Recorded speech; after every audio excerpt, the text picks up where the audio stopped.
Ayan.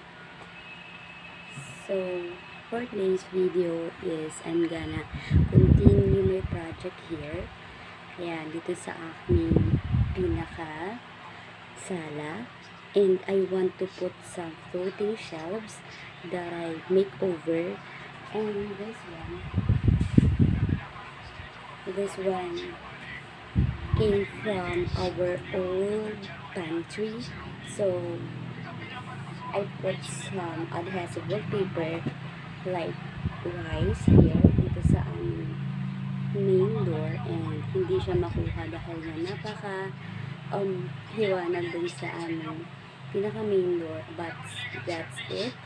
And eto siya, ganito yung kulay niya sa pinakalikod before, and this one is the original color of this pantry layer. Ayan siya. And as you can see, we can so I have here 2 pieces of floating shelf, my DIY version of it. So I have here the bigger one, this one, and the smaller one is here.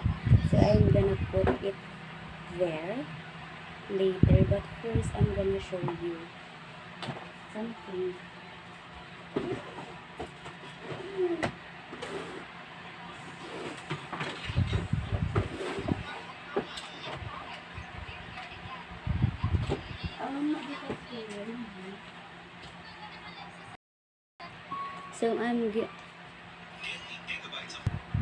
So I'm going to use this one, Bostik No More Nails.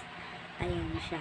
So this one is 100 grams, and I think kasya naman na para dito sa dalawang layer, but I have 1 pack. Meron pa akong isang natitira, and hindi ko pa siya pwedeng ilagay as of now kasabay ng dalawang DIY palette ko for today's video, kasi nga medyo balik ko pa siya dahil na medyo laylay version na kasi yung pantry namin. So I used to make over and put some adhesive wallpaper. So that's it. So I'm going to start na.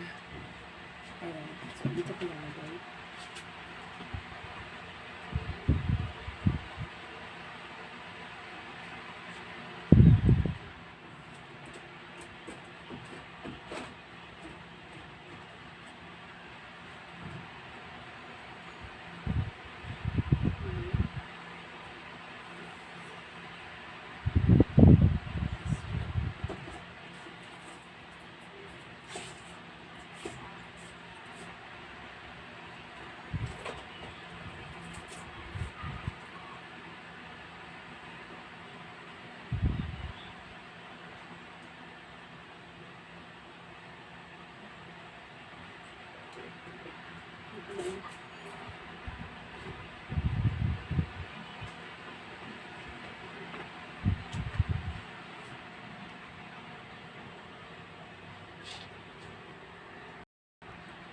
So I will use Bostik No More Nails, and I don't have any idea how to use this one, but yeah, I'm going to do my best just to put this one on my DIY palette so that I can make a new makeover here.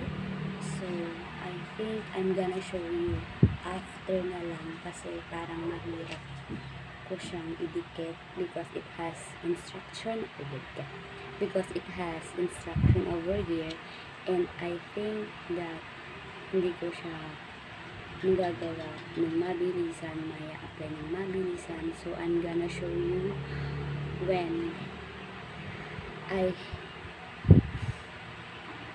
init din kasi na din akong work doon. So yeah, balikan ko kayo mamaya.